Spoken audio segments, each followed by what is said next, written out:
500 साल पहले तुम्हारी मस्जिद थी नहीं थी। ख्वाजा अजमेरी की दरगाह कह रहे नहीं है। अरे सर, अगर मैं इस पार्लियामेंट में खोद दूं, इसमें गड़ा कर दूं, तो खाने जहां का हिस्सा मिलेगा तो मेरी हो जाएगी ये।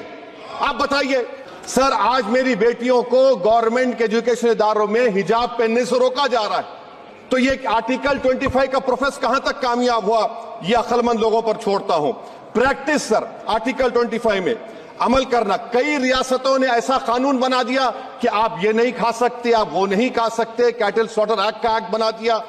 आप बताइए कि हरियाणा, राजस्थान में पुलिस की अख्तियारात गौरक्षक को दे दिए और उन अख्तियारात का बेजा इस्तेमाल मॉब लिंचिंग में हुआ। किसका हुआ? एक लड़का था साबिर मलिक बंगाल का, मार के पीट कर मार दिया गया। क्यों? क्योंकि उसने बीफ खाया, बाद में मालूम हुआ नहीं खाया। जुनैद और नसीर को गाटमीका के थे, उनको जिंदा जला दिया गया। सर, फिर प्रोपगेट, आप ये आर्टिकल 25 का थर्ड सेक्शन प्रोपगेट, आज आप देख रहे हैं कि मुझसे पूछा जा रहा है कि 500 साल पहले तुम्हारी मस्जिद थी नहीं थी। ख्वाजा अजमेरी की दरगाह कह रहे नहीं है। अरे सर, अगर मैं इस पार्लियामेंट में खोद दूं, इसमें गड़ा कर दूं, तो खाने जहां का हिस्सा मिलेगा तो मेरी हो जाएगी ये। आप बताइए। अब आप देखिए ये प्रोपगेट क्या हो रहा है। अच्छा, जो तब्दीली मजहब का कानून, तब्दीली मजहब, मैं तब्दील मजहब नहीं कर सकता, सरकार से पूछना पड़ेगा मुझे अपना मजहब बदलने के लिए। अगर अंबेडकर आज जिंदा होते तो बाबा साहब को भी कहते कि आप जाकर परमिशन लो, तब मजहब बदलना पड़ेगा आपको। ये हालात आज यहां पर पैदा हो चुकी है। सर, आर्टिकल 26 देखिए, it gives religious denomination the right to establish and maintain institution for religion charitable. वजीर आजम कहते हैं कि वक्फ का ताल्लुक संविधान से नहीं है। अरे कौन पढ़ा रहा है वजीर आजम को? आर्टिकल 26 पढ़ा लीजिए। आर्टिकल 26 की बात कही गई। मकसद क्या है कि वक्फ की जायदादों को अक्सरियती तबके के लिए छीन कर दे दिया जाए।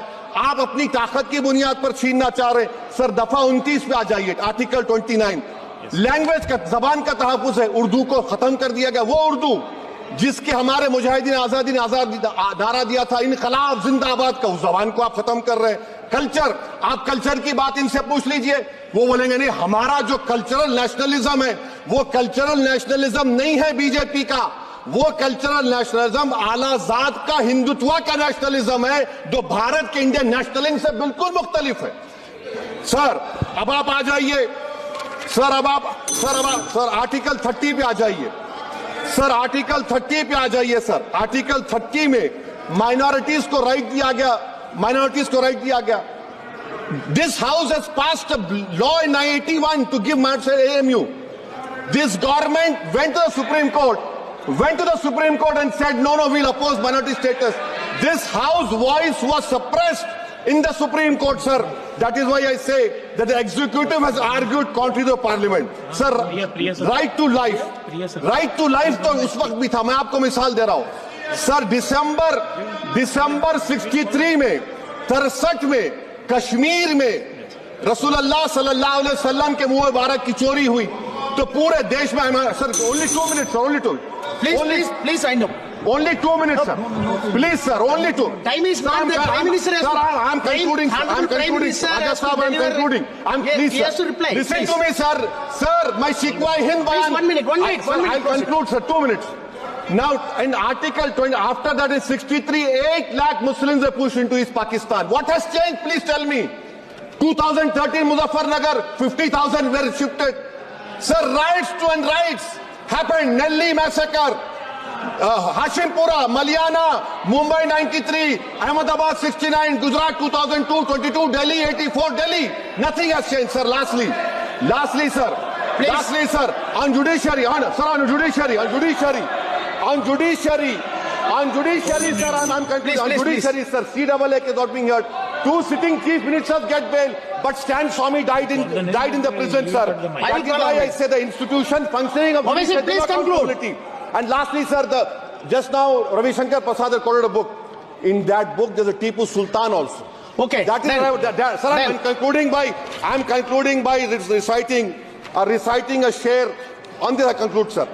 निसार में तेरी गलियों के वतन के जहां चली है रस्म के कोई ना सर उठा के चले, जो कोई चाहने वाला तवाफ को निकले नजर उठा के चले। सर, जिस्म और जान बचा के चले।